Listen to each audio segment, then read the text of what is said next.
सभी सखियों सहेलियों को रेणु चतुर्वेदी और मंजरी वर्मा का नमस्कार। नमस्कार भाई मंजरी, बहुत दिनों बाद आई।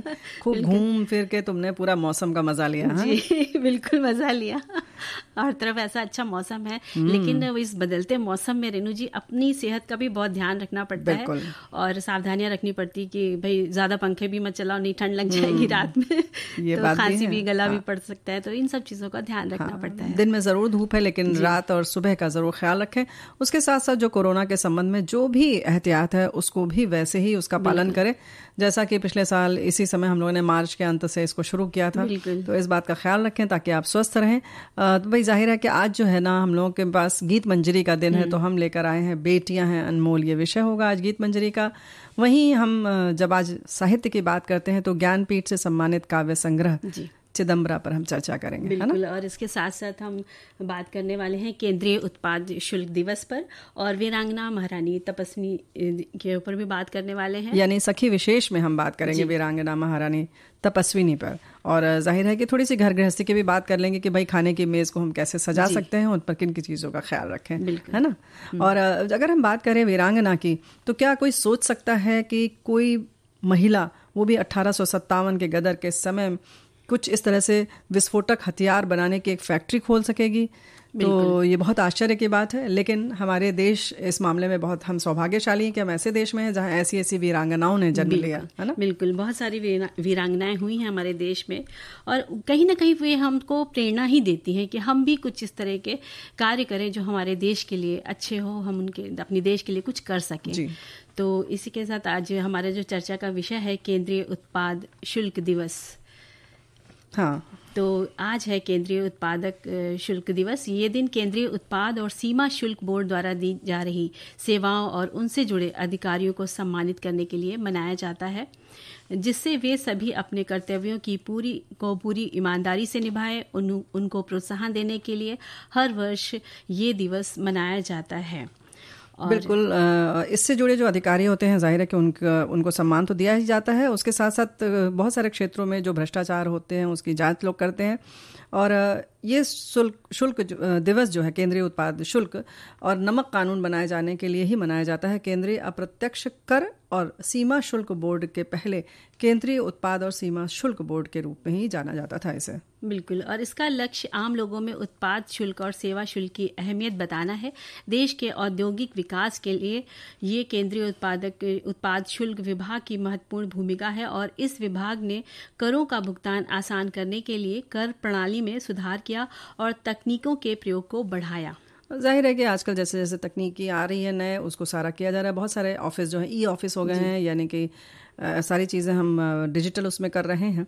ऐसे ही इसमें भी चल रहा है। और कोई भी राष्ट्र हो हमारे देश की अगर हम बात करें तो उसकी मजबूत अर्थव्यवस्था की बहुत ज़रूरी है, तभी उसकी प्रगति होती है। अर्थव्यवस्था मजबूत तभी हो सकती है जब हम अपनी जिम्मेदारी अपने देश के हित को ध्यान में रखते हुए करें। चाहे भी कोई भी हो, हमारे देश का वित्तीय प्रबंध पूरी तरह से हम जनता के द्वारा जो हमारे से जो कर वसूला जाता है उस पर निर्भर करता है। तो जाहिर है कि चाहे वो आय कर हो, विक्रय कर हो, सीमा शुल्क हो, केंद्रीय उत्पाद शुल्क हो, ये सब जो भी हैं ये अप्रत्यक्ष कर हैं। तो हमें उसका समय से भुगतान करना चाहिए। और बहुत सारे कारखानों में जो वस्तुएं बनाई जा रही हैं उन सभी वस्तुओं पर भी उत्पादन शुल्क लगता है। तो देश को समूची आमदनी का 1/3 हिस्सा जो है उसका जो आमदनी है उत्पादन शुल्क से प्राप्त होता है। तो ये विभाग केंद्रीय वित्त मंत्रालय के अधीन है। तो इसमें हमारी जिम्मेदारी ये है कि आपका जो भी व्यवसाय है, जिस तरीके के भी और भी अन्य कर हैं, उनका समय से भुगतान अवश्य करें। बिल्कुल, कहीं ना कहीं हम अपने करों को भुगतान तो करते ही हैं, उसका ध्यान भी रखना चाहिए। तो आज हम बात करने वाले हैं वीरांगना महारानी तपस्विनी जी के बारे में। महारानी तपस्विनी भारत की स्वतंत्रता सेनानी थी, जिनका जन्म सन 1842 बेलूर के जमींदार नारायण राव के घर हुआ था। आपका वास्तविक नाम गंगाबाई था। उन्होंने 1857 के भारतीय स्वतंत्रता के प्रथम संग्राम में जमकर अंग्रेजों से लड़ाई की थी। झांसी की रानी लक्ष्मीबाई की भतीजी और वीरता की प्रसिद्धि भी खूब उनकी जो थी फैली थी। वो उनकी भतीजी थी। उन्हें माता जी के नाम से बुलाया जाता था। बाल्यावस्था में ही वे विधवा हो गई थी। बचपन से ही उनमें राष्ट्र प्रेम की भावना कूट कूट कर भरी हुई थी। ईश्वर की पूजा वे नियमित करती, साथ ही शस्त्रों का अभ्यास भी वो किया करती थी। बिल्कुल। और जब 1857 में क्रांति का आगाज हुआ तब रानी तपस्विनी ने भी अपनी चाची के साथ इस क्रांति में सक्रिय रूप से भाग लिया, यानी कि झांसी की रानी लक्ष्मीबाई के साथ।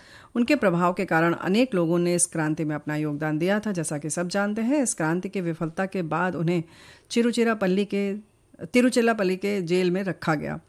बाद में नाना साहब के साथ वो नेपाल चली गई और फिर वहां पर उन्होंने नाम बदलकर काम करना शुरू कर दिया। नेपाल पहुंचकर महारानी तपस्विनी ने वहां बसे भारतीयों में देशभक्ति की भावना की अलग जगाई। नेपाल के प्रधान सेनापति चंद्र शमशेर जंग की मदद से उन्होंने गोला बारूद व विस्फोटक हथियार बनाने की एक फैक्ट्री खोली ताकि क्रांतिकारियों की मदद की जा सके। लेकिन सहयोगी खांडेकर के एक मित्र ने धन के लालच में आकर अंग्रेजों को तपस्विनी के बारे में सब कुछ बता दिया। तब वे नेपाल छोड़कर कोलकाता चली गईं। यहाँ पर कलकत्ते में उन्होंने महाभक्ति पाठशाला खोलकर बच्चों को राष्ट्रीयता की शिक्षा देने लगी, यानी देश प्रेम की शिक्षा देने लगी। सन 1902 में जब बाल गंगाधर तिलक कोलकाता आए तो उनकी माताजी तपस्विनी से उनकी मुलाकात हुई और 1905 में जब बंगाल विभाजन के विरुद्ध आंदोलन शुरू हुआ तब रानी ने उसमें सक्रिय भूमिका निभाई और 1907 में आपने ये शरीर त्याग दिया। वे तेजस्वी मुख वाली शक्ति की उपासक थी, निरंतर चंडी माता का नाम का जाप करती रहती थी। वे साहस तथा धैर्य की साक्षात प्रतिमूर्ति थी। घुड़सवारी और युद्ध कलाओं में पारंगित थी। निराशा शब्द के लिए उनके जीवन में कोई भी स्थान नहीं था। पिताजी की मृत्यु के बाद भी वे उनकी जागीर का कार्यभार संभालने लगी। उन्होंने पिताजी के किले को दुरुस्त कर मजबूत बनाया। नए सैनिकों की नियुक्ति कर सैन्य शिक्षण देना भी उन्होंने शुरू कर दिया था। बिल्कुल। और इस तरह से देशभक्ति के कारण अंग्रेजों के प्रति उनके मन में जाहिर है बहुत रोष था, बहुत गुस्सा था और कई बार अपने भाषणों में वो इसका इजहार भी करती थी, बता देती थी। क्योंकि और साथ साथ ये भी बात है कि पहली बात तो वो हमारे देश पर शासन कर रहे थे और अंग्रेज़ों ने उन्हें कई बार नज़रबंद भी किया। उनकी सन्यासी वृत्ति देखकर अंग्रेज़ अधिकारियों को लगा था कि वे स्त्री अपने लिए बहुत धोखा देंगी नहीं और फिर उन्हें मुक्त कर दिया गया। इसके बाद वो नैमिषारण्य में रहकर चंडी माता की उपासना करती रहीं, साधना करती रहीं और लोगों को उपदेश सुझाव आदि दिया करती थीं। तभी से लोग उन्हें माता तपस्विनी कहने लगे। उन्होंने क्रांतिकारी गतिविधियां गुप्त रूप से जारी रखी, लोगों को स्वराज्य के लिए प्रेरित करती रहीं और उनके प्रवचनों ने ही पूरे इलाके में क्रांति की भावना को बलवती किया। वे क्रांति के प्रतीक लाल कमल देकर साधुओं को रवाना करती थी। उन्होंने धर्म के साथ राष्ट्र को जोड़ा और धर्म भ्रष्ट करने वाले अंग्रेजों के खिलाफ समाज को संगठित भी किया। जाहिर है कि सन्यासी स्वरूप होने के कारण और वेशभूषा और उस तरह से उनका कार्यकलाप होने के कारण वो उसी की आड़ में कह सकते हैं, उसी के सहायता से देश की सेवा करने लगी। और इस तरह से जैसे कि सन्यासियों को जब कमंडल देती थी तो उसके साथ साथ अस्त्र शस्त्र भी थमा देती थी। साधु सन्यासी गांव-गांव घूमकर समाज में क्रांति की प्रेरणा देते थे और जहां आवश्यकता होती थी वहां पर शस्त्र आदि भी पहुंचा देते थे, पत्र आदि पहुंचाते थे और बहुत बड़ा संगठन इस तरह से हो गया था। क्योंकि तपस्विनी द्वारा आशीर्वाद के नाम से स्वातंत्र्य समर के प्रतीक रोटी व कमल जन जन और सैनिकों को दिए जाने लगे।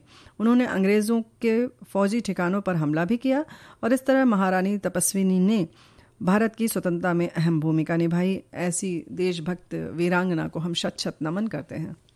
रीनू जी, एक कविता है, उसको हम पढ़ना चाहते हैं कि बंद तुम्हारे द्वार। ओह अच्छा, क्या बात है। बंद तुम्हारे द्वार, मुस्काती प्राची में उषा, ले किरणों का हार, जागी सरसों में सरोजनी, सोई तुम इस बार, बंद तुम्हारे द्वार।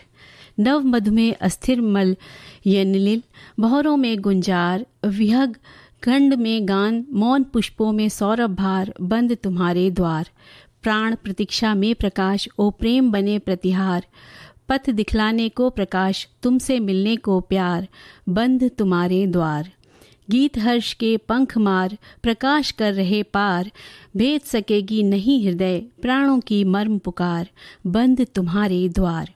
आज निछावर सुरभि, खुला जग में मधु का भंडार, दबा सकोगी तुम्ही आज, उर में मधु जीवन ज्वार, बंद तुम्हारे द्वार। क्या बात है।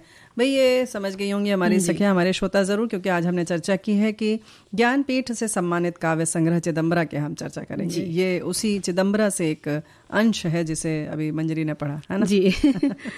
ये वो कविता संग्रह है जिसके लिए 1968 में सुमित्रा नंदन पंत को ज्ञानपीठ पुरस्कार से सम्मानित किया गया, और ये संग्रह उनकी काव्य चेतना का अद्वितीय परिचायक है, अद्वितीय उत्थान है उनका, कि जिस तरह से उन्होंने मतलब बिल्कुल सोचा उसकी, कि उनकी काव्य चेतना जो थी उसमें युगवाणी से लेकर अत्तिमा तक की रचनाओं का संचयन है। इसमें युगवाणी, ग्राम्या, स्वर्ण किरण, स्वर्णधूलि, युगपथ, युगांतर, उत्तरा, रजत शिखर, शिल्पी, सौवर्ण, ये सब चुनी हुई कृतियों के साथ वाणी की अंतिम रचना आत्मिका भी सम्मिलित है।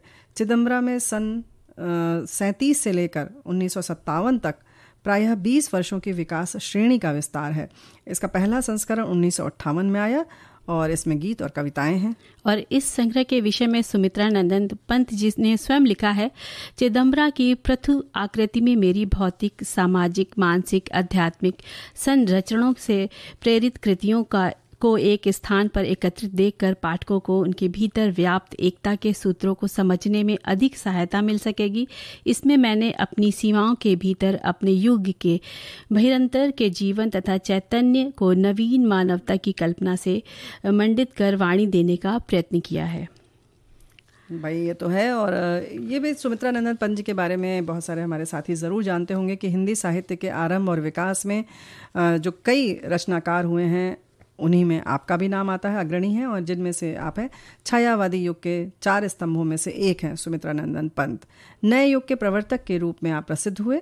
आपने भाषा का निखार और संस्कार दिया भाषा को एक अलग तरीके से, इसके साथ साथ ही उसके प्रभाव को भी आपने सामने लाने का प्रयास किया।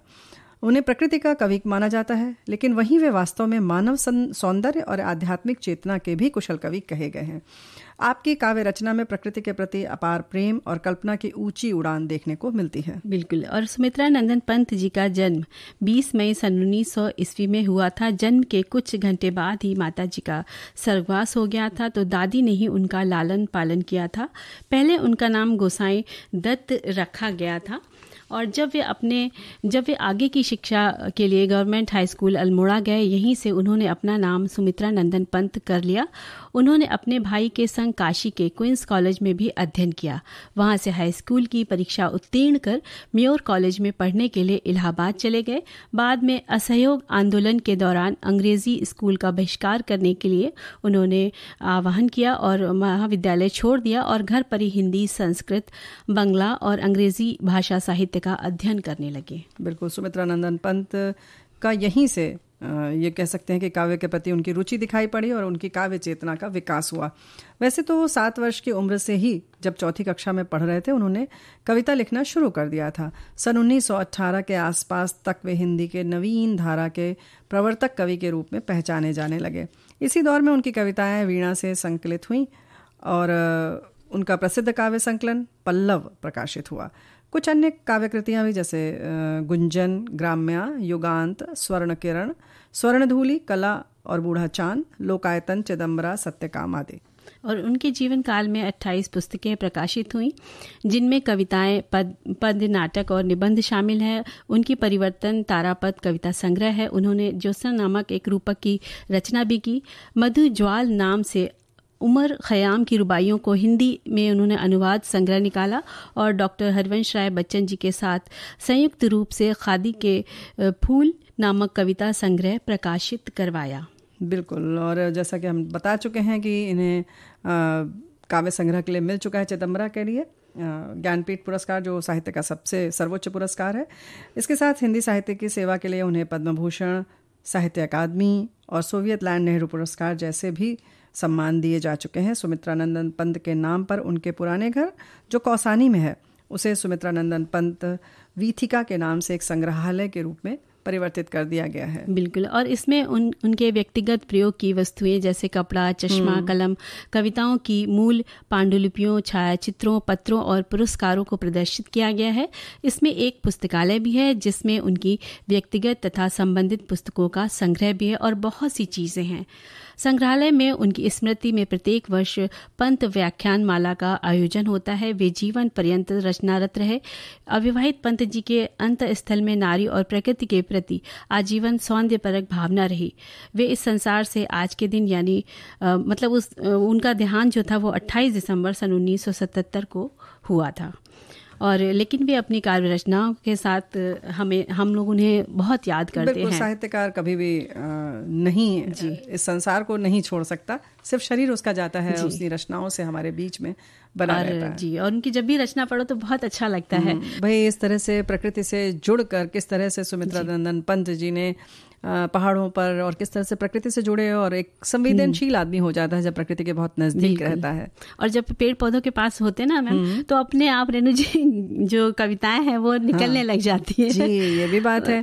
यानी प्रकृति हमें बहुत कुछ हमारी सिखाती तो है, लेकिन वहीं साथ में उंगली पकड़कर आगे भी चलाती है। बिल्कुल बिल्कुल चलाती है।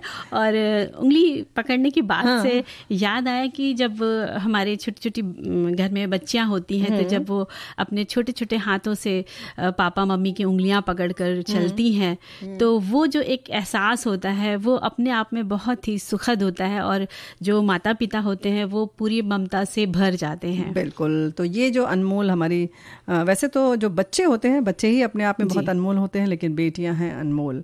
गीत मंजरी में हम बात कर रहे हैं, ये ईश्वर का अनुपम देन है बेटियां, लक्ष्मी का वरदान है, सरस्वती का मान है बेटियां, धरती पर प्रकृति का स्वरूप हैं बेटियां, जहाँ जन्म लेती हैं बेटियां उस घर में खुशियों की बहार और अपनी सुगंध बिखेर देती हैं बेटियां। बेटियों को जैसे संस्कार मिलेंगे वैसा ही समाज का निर्माण होगा। बेटा भाग्य से तो वहीं बेटा अगर भाग्य है तो वहीं सौभाग्य होती हैं ये बेटियां। बिल्कुल। और नन्ही सी परी जिस रोज माँ के आंचल में आकाश से उतर कर आती है उस वक्त माँ की खुशी का ठिकाना नहीं रहता है कि उसको ये मौका मिला कि उसके घर आंगन में खुद एक देवी के रूप में कन्या ने जन्म लिया है। पिता के दिल के बेहद करीब भी होती हैं बेटियां। और सच कहा जाए तो जब जितनी माँ को प्यारी होती हैं उतनी ही उससे सबसे ज्यादा कहते हैं ना कि पिता को प्यारी होती हैं बेटियां, क्योंकि ये खिलती हुई बगिया की नन्ही परी है ना, ये हमारे घर की एक कली के समान है। अधरों पर भोली मुस्कान लिए धीरे धीरे बढ़ती हैं। उनकी किलकारी मीठी बोली से सारा घर आंगन आनंद से भर जाता है, किलक उठता है। माँ का उसे सजाना, संवारना, श्रृंगार करना, न जाने कितनी रातों को जाकर लोरी सुनाना, वो सब अपने नन्हे नन्हे कदमों को धरा पर रखती तो उसके पाँव की पायल के घुंघरुओं की छम छम छम पूरे घर पर गूंज उठती। ऐसा लगता है मानो आकाश से कोई प्यारी सी अप्सरा उतर आई हो। तभी तो कभी उसे गुलाब की तरह तो कभी धान की बालियों की तरह नाजुक और जल्दी से बढ़ जाने वाला कहते हैं। और वो शाख क्या और वो फूल क्या अगर उन पर तितलियों का मंडराना ना हो, और वो घर भी कोई घर है जहाँ बेटियों का मुस्कुराना ना हो। बेटियाँ बहुत भावुक, बेहद कोमल दिल वाली, ममतामयी होती हैं। वे जहाँ एक और जज्बाती होती हैं वहीं वे दृढ़ निश्चय वाले भी होती हैं। अगर वे दिल में कुछ ठान लें तो उसे पूरा करके ही मानती हैं। बिल्कुल। और ऐसी फूल से नाजुक होती हैं हमारी बेटियां। किसी ने क्या खूब कहा है, देवालय में बजते शंख की ध्वनि है बेटी, देवालय में बजते शंख की ध्वनि है बेटी, देवताओं के हवन यज्ञ की अग्नि है बेटी, खुशनसीब है वो जिनके आंगन में है बेटी, जग की तमाम खुशियों की जननी है बेटी। हमारे साथी लिखकर भेज रहे हैं, धरा से अंबर तक सबसे अनुपम रचना है बेटी। बेटी प्रकृति का वरदान है, माँ के रूप में, बहन के रूप में, जगत जननी के रूप में भी नारी सर्वत्र पूजे जाने वाली वो शक्ति है बेटी। बेटियां हैं तो जहान है, बेटियों से ही माता पिता की जान है। सबके कहाँ नसीब होती हैं बेटियां, जिनका हो सौभाग्य उन्हें ही मिलती हैं बेटियां। क्या बात है, कितनी प्यारी सी बात उन्होंने लिख के भेजी है। और बेटियों को चाहिए बस आपका प्यार और दुलार और आगे बढ़ने का हौसला। अगर ये उन्हें सही तरह से दिया जाए तो वे सफलता की इबारत लिख देती हैं, परिवार का मान सम्मान और एक पहचान बना देती हैं। माता पिता गर्व से भर उठते हैं, उनकी खुशी का कोई ठिकाना नहीं रहता है। और बेटियां जो होती रेणु जी, वो बिल्कुल फूल सी नाजुक होती हैं। पापा को जब ना उनके कंधों पर चढ़ के उन्हें घोड़ा बनाकर सवारी करती हैं तो बहुत ही प्यारी लगती हैं। घर आंगन जो हमारा कमरा है वो बिल्कुल खिल उठता है। उस वक्त बेटियां, माँ भी इस आनंददायक पल को देखकर खुशी से भर उठती हैं। वहीं बेटियां घर आते ही पापा को जिस तरह से प्यार करती हैं, पानी का ग्लास थमाती हैं, हाल पूछती हैं, सोचती हैं कि पापा कितने थक कर आए हैं। कभी कभी छोटी छोटी नन्ही नन्ही उंगलियों से उनके सिर दबाने की कोशिश करती हैं, तो कभी गले से लिए लिपट जाती हैं और वहीं अपनी फरमाइश शुरू कर देती हैं। और वो एक निश्चल मन की परी समान, वो कभी शीतल पवन सी लगती है तो कभी खिलखिलाकर उदासी के हर दर्द का इलाज करती है। बिटिया, बिना बेटी के मन बेकल हो उठता है, बिना बेटी के मन बेकल हो उठता है। बेटी है तो ही कल है, बेटी से ही संसार सुनहरा खिला सा लगता है। भाई का दुलार, माँ का रूप और घर की लाज है बेटियाँ।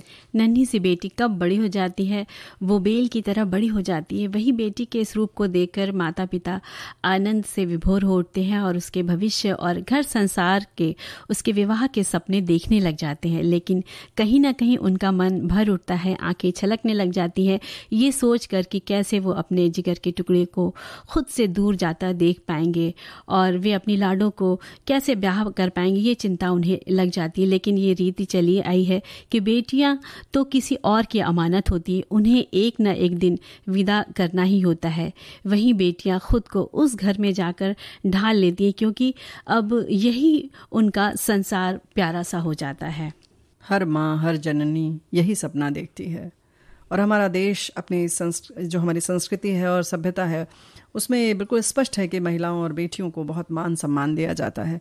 लेकिन कहीं कहीं आज भी हमें लगता है कि जो सम्मान, जो स्थान, जैसे हमने महल की बात की कि बेटी जाती तो है, हम भी यही मानकर विदा करते हैं कि बेटी महल में जा रही है तो उसको वही महल बना रहे, वो उसका सपना साकार हो, यही हम चाहते हैं। लेकिन फिर भी वो स्थान जो चाहिए उसे वो नहीं मिलता है। कोशिश करें कि मिले, क्योंकि ऐसे न मिलने पर बच्ची का तो मन दुखी होता ही है, उसके साथ साथ हम सब का मन जो है वो आंखें नम हो जाती हैं, मन भारी हो जाता है। तो बेटियां कैसे सुरक्षित रहें, कैसे उन्हें अच्छी शिक्षा मिले और कैसे इसके लिए बहुत ज़रूरी है कि हम परिवार वाले उसे प्रेरणा दें, प्रोत्साहित करें। और जिन बेटियों को परिवार का संबल मिल रहा है, सहारा मिल रहा है, वो अपना पूरा दिखा रही हैं, अपनी क्षमता दिखा रही हैं, अपनी सामर्थ्य दिखा रही हैं और देश विदेश में अपना नाम रोशन कर रही हैं, अपने खानदान का नाम रोशन कर रही हैं। और वहीं अगर विदेश में जाती हैं तो अपने देश का भी नाम रोशन कर रही हैं। बिल्कुल। तो अपनी प्रतिभा से अमिट छाप छोड़ रही हैं बेटियां। बिल्कुल। और वही देश का नाम रोशन किया है कई बेटियों ने, चाहे वो खेल, अंतरिक्ष, वैज्ञानिक, टीचर हो या चिकित्सक हो, कलाकार हो, वीरांगनाएं हो, सुरों की तान छेड़ती बेटियां या कदमों की ताल पर थिरकती बेटियां हर घर की शान होती है। हर क्षेत्र में बेटियां जो है वो बढ़ चढ़कर उनकी भागीदारी होती है।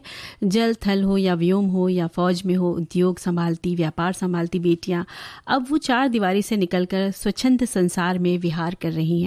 इसीलिए तो कहा गया है कि बेटी बचाओ बेटी पढ़ाओ। जो जन्मदाता इनमें भेद करते हैं उनकी विचारधारा में परिवर्तन लाना आवश्यक हो गया है। कन्या के जन्म और उनकी शिक्षा पर सभी को जागरूक होना बहुत जरूरी है। बिल्कुल। बेटियां अपने आत्मविश्वास और स्वाभिमान के बल पर निरंतर प्रगति के पथ पर आगे बढ़ रही हैं। बस हमें उनकी हौसला अफजाई करते रहना चाहिए, उनको आगे बढ़ने का अवसर देना चाहिए, उनकी सुरक्षा का ध्यान रखना चाहिए, उनमें अच्छे संस्कारों का बीज रोपित करना चाहिए। हमें ही सब रखना होगा, करना होगा। अगर बेटी बहन ना होती तो कौन भाई की कलाई पर हाथ बांधता, कलाई पर राखी बांधता। फिर इस तरह से डोली सूनी, घर आंगन सूना, तीज त्योहारों का रंग फीका सा पड़ जाता, किस द्वार पर कौन रंगोली सजाता। तो ये सारी चीज़ें हैं जो हमारे बेटियों के होने का एहसास दिलाती हैं, ये सारी चीज़ें। तो इन सब का हमें सम्मान करना चाहिए। बिल्कुल, क्योंकि मंगलमय मृदुगान है बेटियां, अधरों की मुस्कान है बेटियां, सूरज का आवाहन है बेटियां, राग रागनी की तान है बेटियां, निराशा भरे जीवन में खुशियों का सुर संगीत है बेटियां, सुख दुख की हमजोली बनकर जीवन की प्राण है बेटियां, क्योंकि बेटियां ही उजली भोर की चहकती चिड़िया हैं। और जो बेटियां होती हैं वो चिड़िया की तरह ही उड़ती रहती है ना घर में। और बेटियां कभी नदी की तरह शांत, तो कभी लहरों सी चंचल, तो कभी हवा सी बहती सुगंध सी बिखेरती रहती है। और घर का कोना कोना गूंज उठता है। और जब घर में आती हैं बेटियां, इतनी प्यारी होती हैं बेटियां। भाई ये ऐसा है ना कि बेटियां राज कर रही हैं, हम बिदात ज़रूर करते हैं, लेकिन यहीं पर ये आग्रह हम करना चाहते हैं उन माता पिताओं से जो बेटियों को विदा कर चुके हैं। ऐसा नहीं है कि आप विदा करके उसे भूल जाएं, बल्कि संपर्क में रहें, जो भी ज़रूरत हो उसको पूरा सहयोग दें। आजीवन आपकी बेटी है, बेटी है, रहेगी, भले ही किसी की बहू बन जाए, कुछ भी हो जाए, कितने ही बच्चों की माँ बन जाए, आपकी बेटी रहेगी। उसके दुख सुख में उसके साझीदार बने, उससे मिलते रहें, बुलाते रहें। हाँ, उसकी वैसे तो हम नहीं कहते कि कोई भी उसको समस्या आए, लेकिन समस्या आए तो उसमें बराबर से आप शिरकत करें, सुलझाने की कोशिश करें, प्रयास करें, क्योंकि आप माता पिता हैं, आपने अपने खून से पैसे से उसे सींचा है, माँ ने उसको 9 महीने गर्भ में रखा है, एक बहुत बड़ा आपका जुड़ाव है उससे, आपका ही कहना चाहिए विस्तार है, माँ का विस्तार होती हैं बेटियाँ। तो इस तरह से अब वो ज़माना नहीं है कि आप भूल जाएं कि उनको विदा कर दिया तो अब वो उस घर की हो गई, ऐसा नहीं है। वो परंपरा अपने ढंग से है, लेकिन अब तो बच्चे भी, लड़के भी नहीं रहते साथ में, लड़कों को भी विदा ही करना पड़ता है। तो यही मानकर चलिए कि वो अपना एक नया नीड़ बसा रही हैं, घरौंदा बना रही हैं। उनको बनाने दें, उनको अपने ढंग से जीने दें, लेकिन निगाह जरूर रखें, बिल्कुल प्यार बनाए रखें, बिल्कुल, और बिल्कुल बनाए रखें। और आजकल तो सोशल मीडिया है, तो अपनी बेटी से वीडियो कॉल पे बात भी करते रहे, है बिल्कुल ना? ऐसा ना सुने कि नहीं अब तुम्हारी परेशानी तुम्हारी है, तुम जानो, तुम्हारा ससुराल जाने, ऐसा ना करें। और दामाद भी जो है वो आपका बच्चा है, बिल्कुल, उसको आपने परिवार का एक सदस्य बनाया है, तो उसकी भी समस्या कुछ है या दोनों की मिलके कोई ऐसी बात है तो मिलजुल कर उसको सुलझाएं। और जाहिर है कि जो अभी घर में अगर हमारे जैसे मेहमान आते हैं या खुद भी डाइनिंग टेबल सजाना हो तो बेटी को बुला लें फटाक से। बेटियां बड़े प्यार से डाइनिंग टेबल सजाती हैं, ऐसा है जी। तो भाई खाने की मेज़ की जब बात आती है तो हमारी कुछ सखियां लिखकर भेज भी रही हैं कि खाना आप जो डाइनिंग टेबल के सजाने की बात कर रही हैं उसके साथ साथ भोजन भी बहुत सजा हुआ होना चाहिए, यानी कि उसमें पौष्टिक तत्व भी होने चाहिए। ये बात बिल्कुल सही है, लेकिन हाँ, परसने का भी एक अंदाज जब होता है तो भूख बढ़ जाती है और खाने का स्वाद भी बढ़ जाता है। बिल्कुल। और जब क्या होता है कि जब आपके घर में जितनी भी जगह हो, हमें उसी के हिसाब से डाइनिंग टेबल खरीदनी चाहिए, रखनी चाहिए। और वो जो डाइनिंग टेबल है वो आयताकार की हो तो बहुत अच्छी रहती है, या फिर वो ओवल शेप की हो, अंडाकार हो, तो वो गोल भी आती है, गोल भी आती छोटी है, होती जगह है तो उसमें बड़ी जैसे कि गोल भी रख सकते हैं, लेकिन क्या होता है कि गोल कभी कभी ज्यादा जगह घेरती है, इसलिए आयताकार जो होती है वो सबसे अच्छी रहती है, एक कोने में रखी भी जा सकती है आराम से, और आप उसके ऊपर खूब अच्छे से सजा भी सकती हैं सुंदर सा। या अगर आपके पास क्या कहते हैं कि डाइनिंग टेबल नहीं है, कोई मेज नहीं है, तो आप एक कम स्पेस है घर में तो एक बोर्ड लगा के, फोल्डिंग बोर्ड जैसा दीवार पे आप लगा करके भी उसको डाइनिंग टेबल की तरह इस्तेमाल कर सकती हैं। उसके साथ आप 3-4 कुर्सियां डाल दीजिए, तो वो एक ऑप्शन है छोटे घरों के लिए जहां बहुत कम जगह है जी। तो और इसके साथ साथ आप अपनी सुंदर सी सजी खाने की मेज को अच्छे से करने के लिए उसके ऊपर कवर वगैरह भी उसको सजा जरूर के करें, क्योंकि अच्छे अच्छे मेजपोश आते हैं, और उस पर भी अगर आप चाहती हैं तो उसको ऊपर प्लास्टिक का जो पारदर्शी होता है वो लगा दे। और अगर आपको कशीदाकारी आती है यानी कढ़ाई कर सकती हैं तो कढ़ाई किया हुआ मेजपोश रखें, बिल्कुल। और कपड़े पे वो फैब्रिक पेंट भी तो कर सकते हैं ना रेनू जी। और इसके साथ साथ कभी कभी क्या होता है कि हमारे पास सूती साड़ियां होती है जो हम बहुत इस्तेमाल कर लेते हैं, उसके बाद भी इतनी सुंदर होती है कि उन्हें फेंकने का मन नहीं करता है, तो उनसे भी आप कवर बना सकती है। इसमें जो एक एप्लिक वर्क की साड़ी होती है वो बड़ी अच्छी लगती है कि उसको अगर आप कवर बना दें, उसके ऊपर एक ट्रांसपेरेंट पारदर्शी प्लास्टिक कवर डाल दें, तो उस तरह से भी हम कवर बना सकते हैं। मतलब आप बाजार ना जा करके पहले आप घर में ही देख लीजिए कि आपको क्या मिल सकता है। आप कॉटन की, चिकन की साड़ी का भी हमने देखा है कि बना बनाया मेजपोश आ रहा है, लेकिन अगर आपके पास साड़ी है, अब बहुत पहन के ऊब चुकी हैं, तो उसका भी इस्तेमाल इस तरह से हम कर सकते हैं। ये तो हो गई मेजपोश की बात। उसके बाद अलग अलग प्लेट्स के लिए आप अलग अलग छोटे छोटे रनर्स भी रखते हैं जी, उसके नीचे रखने के लिए, वो भी बहुत खूबसूरत सा आप बना भी सकते हैं और बाजार से भी खरीद सकती हैं। बिल्कुल, हाँ बिल्कुल कर सकते हैं। और अगर जैसे गाढ़े रंग का अगर कवर है उसके ऊपर, तो वो बहुत अच्छा लगता है कि उसके ऊपर आप हल्के रंग के डाइनिंग जो मैट बोलते हैं वो लगा दे तो बहुत खूबसूरती बढ़ जाती है। और इसके साथ साथ जो चाय और कप रखने के लिए आता है, कोस्टर्स आते हैं, तो बाजार से या तो आप ला रही तो लाइए, नहीं तो आप घर में कोई भी मोटा कपड़ा है उसको 2 कपड़ों का अस्तर जैसा बना करके वो भी आप बना सकती है, या आप उसमें फोम लगा कर भी सिल सकती हैं। और लेस पड़ी है तो उस कोस्टर के चारों ओर आप लेस लगा दीजिए, तो वो लेस लगा दें। या ऐसा भी कर सकते हैं कि कभी कभी ऊन का भी बना सकते हैं, क्रोशिया के माध्यम से गोल गोल बना सकते हैं रखने के लिए, वो भी अच्छा होता है। या आप अपनी आपकी सुरुचि के ऊपर है कि आप वो तो बहुत सुंदर लगता है रेनू जी, आपने अच्छा कहा। क्रोशिया का वर्क जो है वो सबको बहुत पसंद आता है। निर्भर करता है कि कैसी आपके पास जगह है और कैसी आपको आपको चीजें रखनी है ना। लेकिन हाँ, एक है कि विचार हम दे सकते हैं। बिल्कुल। और जब अपने हाथ से बनाते हैं तो उसकी खूबसूरती तो देखने लायक होती है, मन भी खुश होता है। और इसी तरह आप अपनी मेज के बीचों बीच में कुछ एक सेंटर पीस पे आप गुलदस्ता भी सजा सकती हैं। आप कांच का ले सकती हैं, फ्लावर पॉट या जो भी आपके पास है उसमें। हाँ, लेकिन मेज के बीच पर रखने के लिए बहुत ऊंचा ना हो। आप ऐसा कोशिश करें कि बहुत ही छोटा, एक बोल के बराबर ही हो, ताकि और उस पर जो फूल भी लगाएं वो ऐसे हों कि बहुत छोटे छोटे हों, क्योंकि आपको आमने सामने जब बैठेंगे तो एक दूसरे का चेहरा या सामान लेना हो तो वो दिखाई देता रहे। बहुत ऊंचे न रख दें उसको, है ना। और उसमें आप ताजे फूल के साथ साथ आप ताजे फूल तो रखें, अगर मिल जाए, नहीं तो फिर आप प्लास्टिक के सजा सकते हैं। या फिर आपको शौक है, आप जैसे अभी रेणु जी ने कहा क्रोशिया के कोस्टर बनाए, तो आप क्रोशिया के फूल भी बना करके उसको आप डंडी में भी रख सकती हैं। या आप किसी पारदर्शी उसमें रख के, आजकल तो मनी प्लांट या और बहुत सारे ऐसे जो उसके भाई बंधु वाले पौधे हैं, उनको आप पानी में लगा कर भी ये रख सकती हैं। उसमें ज़्यादा उनकी देखभाल भी नहीं करना है और वो आराम से एक हरियाली सा माहौल बना देता है, हरा भरा, है ना। बिल्कुल। और इसके साथ साथ अगर और भी आपको करना है तो आप एक बाउल में पानी डाल दीजिए और उसमें आप गुलाब की पंखुड़ी डाल सकती हैं, या फिर आप गेंदे की पंखुड़ी भी डाल सकती हैं।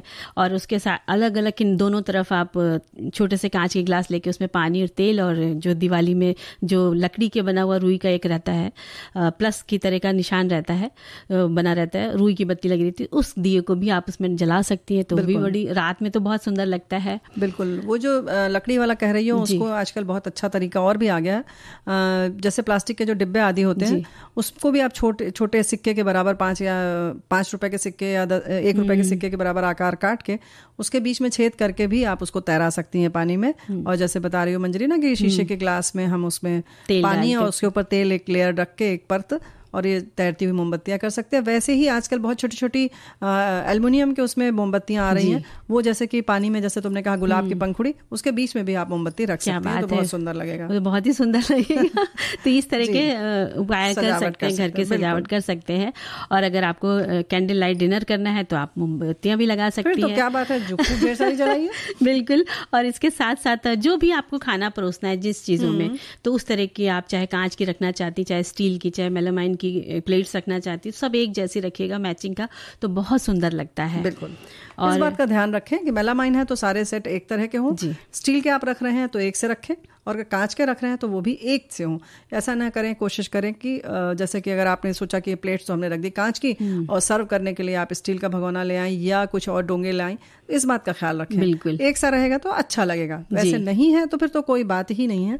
लेकिन अगर आप कर रही हैं, कर सकती हैं, तो ये सजावट की बात है, इन सारी चीज़ों का ध्यान रखने। बिल्कुल, है ना। वहीं अगर आपने कांच का रखा है तो आपका जो परसने के लिए जो चम्मच है वो भी कांच का हो तो अच्छा है। ऐसा ना हो कि फिर आप स्टील की कलछी उठा लाएं, है ना। बिल्कुल, ये बात सही है। और जितने भी लोग आ रहे हैं आपके घर में, आप उसी हिसाब से सारे बर्तन आप इकट्ठे करके रख लीजिए। और साथ ही अपनी मेज पर आप टिश्यू पेपर का एक स्टैंड भी रखिए, और जो नमक और काली मिर्च वगैरह के लिए छोटे छोटे से पॉट रखे जाते हैं, नमकदानी जिसे बोलते हैं, वो भी आप रख सकती हैं। और सलाद आपको सजाना है तो उसके लिए बहुत खूबसूरत सी प्लेट अगर आप चुन सकती हैं, तो उसमें सजाइए और तरह तरह से सलाद काट करके वो करिए। और इसके साथ साथ जो हम सूप बाउल रखते हैं तो उसके साथ उसका चम्मच भी होना चाहिए।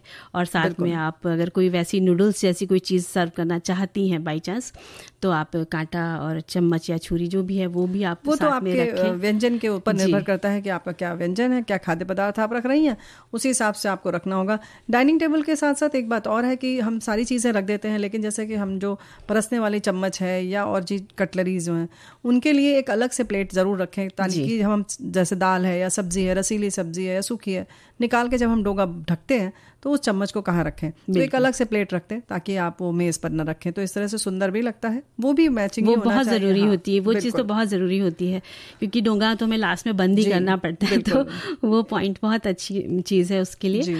और आजकल क्या होता है कि जो हम लोग कपड़े के मैट वो बनाते हैं, नैपकिन्स बनाते हैं, तो उसको भी अगर हम कहीं देखिए ना रेणु जी, अगर कहीं होटल में जाते हैं तो कितने अच्छे से फ्लावर वगैरह बना के सजाते हैं।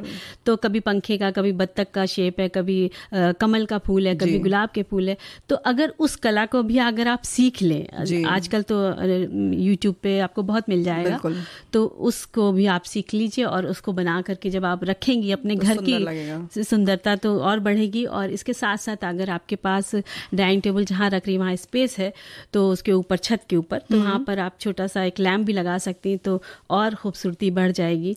ये जो नैपकिन की बात कही, उसके साथ साथ एक बात और है, ऐसा नहीं है, टिश्यू पेपर्स जो होते हैं ना, उनको भी बड़ी खूबसूरती से आप अलग अलग आकार दे सकती हैं, वैसे ही आकृति में सजा सकती हैं, उनसे भी वैसे ही कमल के फूल आदि बना सकते हैं, जैसे कि नैपकिन की हम बात कर रहे हैं। और ऐसा है कि यूट्यूब तो है ही, हम बाकी तो देख लेते हैं, लेकिन वहीं अगर आप भी बनाती रहेंगी तो कुछ न कुछ आप भी खुद भी अपना सृजन कर सकती हैं, नया बना सकती हैं, आकार जैसे कागज की नाव बनाते हैं या पंखा बनाते हैं, तो नाव बना के रख दें, क्या दिक्कत है, नाव बना के रख दें। भाई हम भी विदा लेते हैं अपनी सखियों से, सहेलियों से, अपने श्रोताओं से। तो रेणु चतुर्वेदी और मंजरी मरुमका, नमस्कार।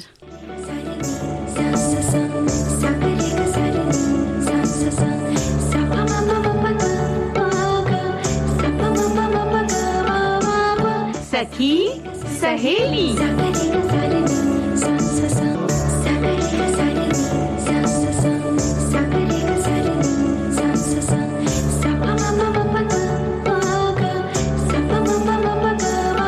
सखी सहेली।